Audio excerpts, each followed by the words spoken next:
Hi everyone, it's Mrs. Rodriguez. So today we're going to do part two of our Starry Night, What's in Your Heart lesson. So what I'm going to do is I'm going to be adding the final details and let's get started.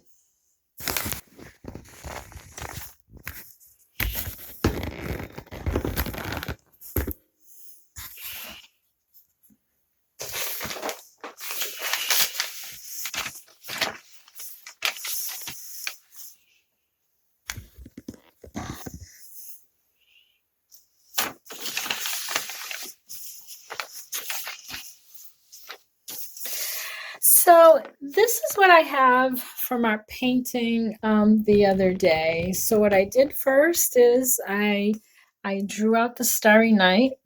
And then what I'm going to do now is I'm going to add the final details. So I'm going to be working on the foreground and the middle ground.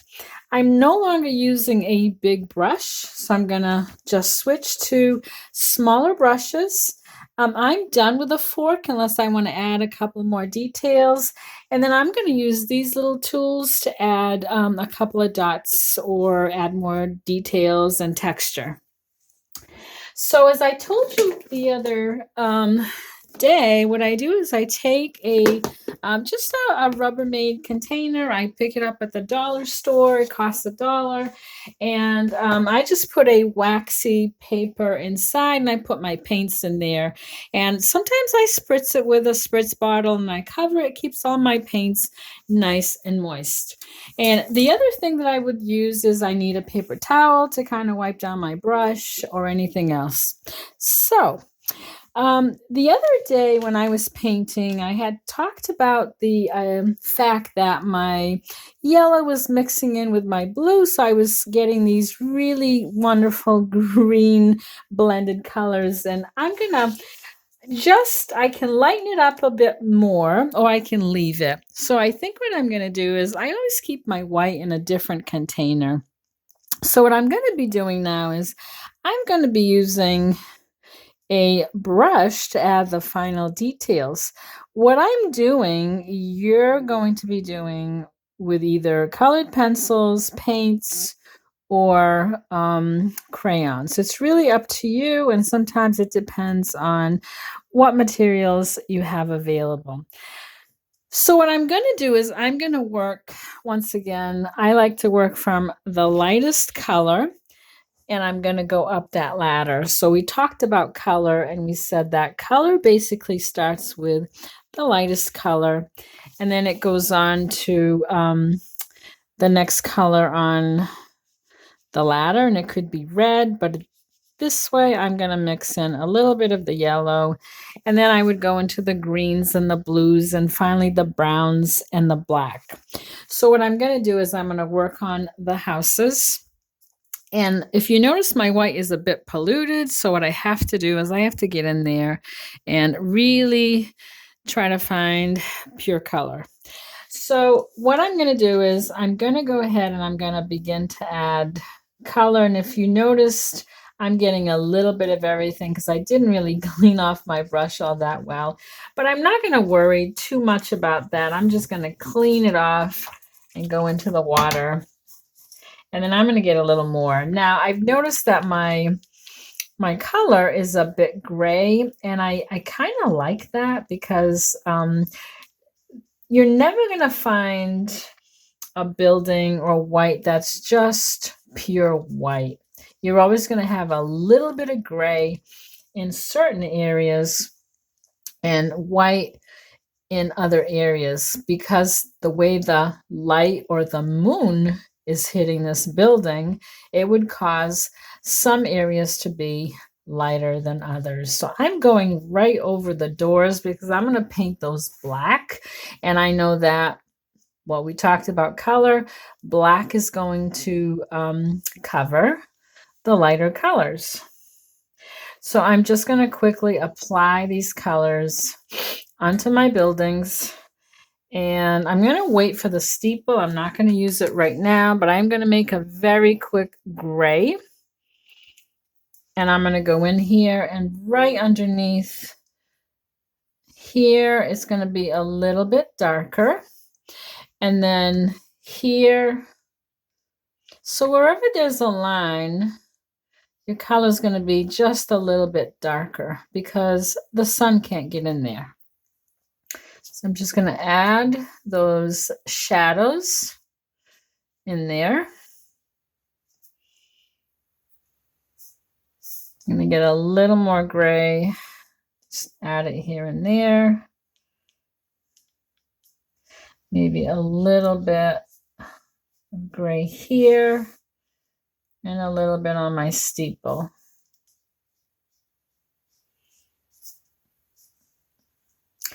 Now, because I'm working wet on wet, I am actually going to let the paint just sit here for a little bit, and I'm going to let it dry while I work on the other houses. Now, this one down here, I'm going to work from the top down because I am resting my hand on the paper, so I want to work from the top down. And then what I'm going to do is I'm going to look at the houses in the background. And again, they seem to be a little bit of white, so I'm just going to add the white. And I want you to notice that it's turning a bit gray, and that's okay. Because if the light, the moonlight is hitting this house, it's going to look a little bit gray at night. Now I'm being super careful to add or paint with the side of my brush.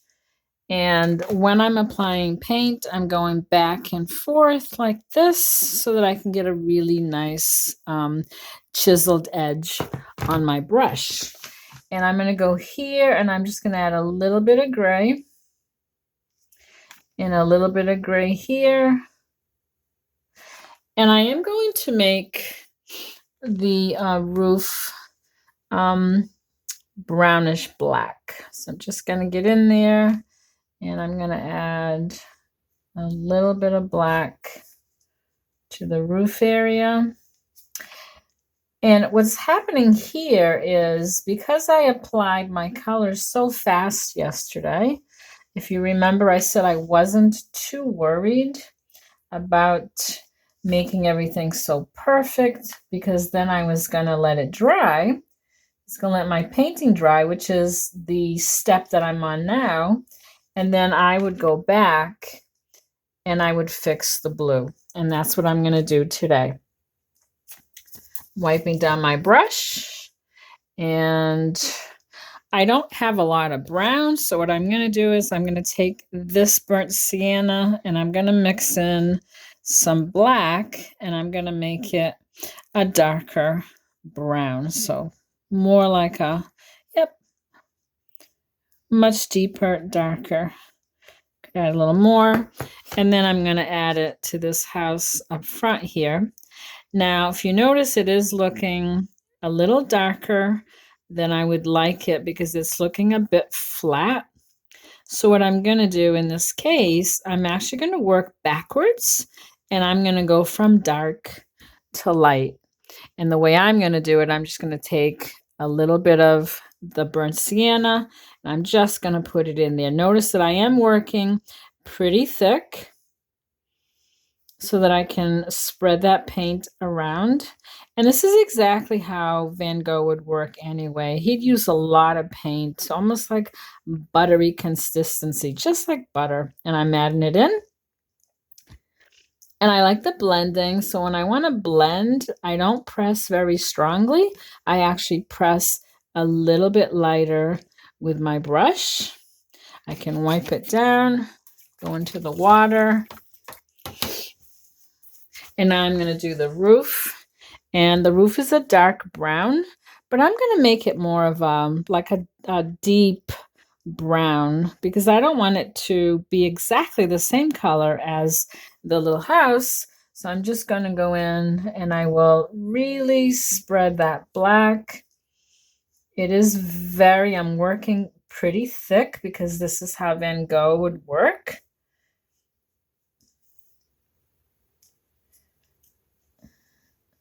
Now what I'm going to do is I'm going to let that dry while I work on another area. So what I'm going to do is I'm going to work on the cypress tree. And the way the cypress tree, if you look at a Van Gogh painting right here, he doesn't just use brown. He actually uses brown and black, and he makes it very, very textured.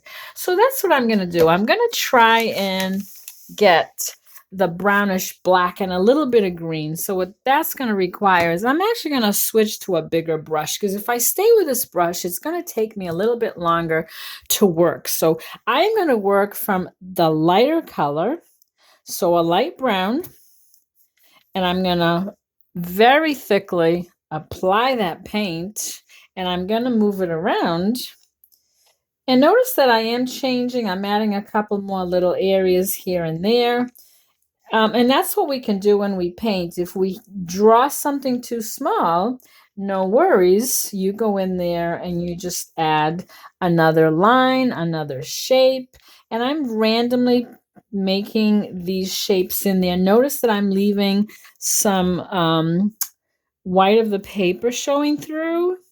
And that's okay, because that's where I'm going to add my next color.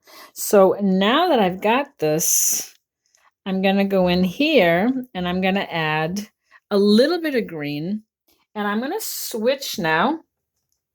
Well, actually, I have to clean off my brush and then wipe it down, and then I'm going to get green, and I'm very thickly going to apply this green.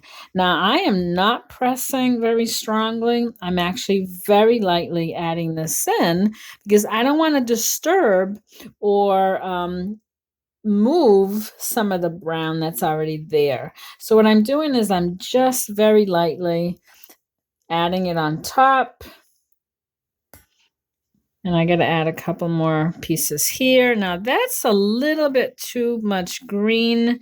I'm not going to worry about that, because now what I'm going to do is I'm going to take the black and I'm going to go in here and I'm going to randomly mix that black, and I'm pouncing my brush up and down. And what that does, that's still, I'm blending. And I'm just going to go in and bring it down and randomly apply the color. I'm mixing the green with a black, so I'm getting this really nice brown, greenish black.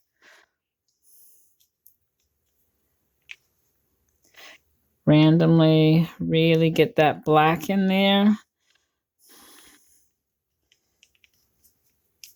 Now, if I had put the black first, what would have happened was I wouldn't have been able to add any layer on top of this black. So what I do is I work from light to dark, and it helps me to control my paints and the intensity and the value of my paints.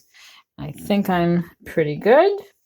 And now what I'm going to do is I am going to get the small brush again. And I'm going to go back to that white, and I'm just going to go in and I'm going to randomly add some more dashes here and there. And you can do that with your pencil, your crayon, colored pencil. And I'm making more dashes here and there. So I'm actually just adding a couple more details. I'm not too worried about being perfect. I just want those little dashes that Vincent would do. And we know that Vincent's mind worked really rapidly, so that's why he's adding dash, lift, dash, lift. So as he was working, his mind, you can tell that his mind was really thinking about things. I don't know, maybe his life. Some people said that he would sometimes forget that he had a paintbrush in his hand, and he would actually put it in his mouth because he was so busy thinking of so many different things. Now I'm going to go in here and I'm going to add the final detail, which is the steeple. And I'm going to be super careful. I'm kind of like holding my breath to get this in there. And I'm just going to randomly fix this right here, add one a little bit lighter. And if I find that my blue isn't quite as defined, I could go in there now and I could just add a little more blue and I could make my steeple a little straighter. So we can fix everything in art. I never want you to worry about, oh my goodness, that line is not straight. Don't worry about it, okay? And now for the final details, what I'm going to do is I'm just going to take black and I'm going to apply it inside and paint the door. And take a little more black and I'm going to do this door.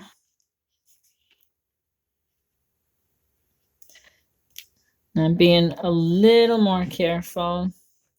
And then this door, just a little line, just a little mark. Don't worry if it doesn't look exactly like a door because the human eye from far away will actually fill that in. And I'm just going to add a little horizon line, making sure that my horizon line is where it's supposed to be.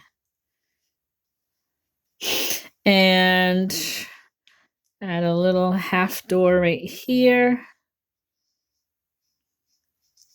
And if you like, you can take your pencil after you're done and you can trace your lines. I would have to wait till my painting is completely dry so that I could do this part of it. Because if you look at the Starry Night, Van Gogh actually would use a black line and he would trace his drawing. And now what I'm going to do is right here where I told you I wasn't worried about, just going to cover that up a little bit.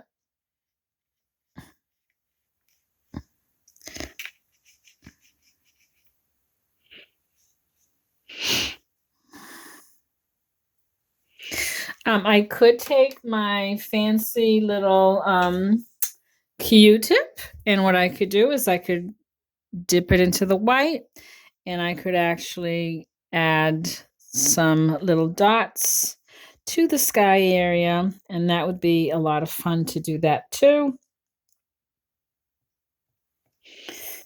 And I could continue doing this, just adding little tiny specks of color. I could also just add a little bit more. Now that my paint is dry, I could go around my little stars and add more dots and dashes. And there we go. Bye, everyone.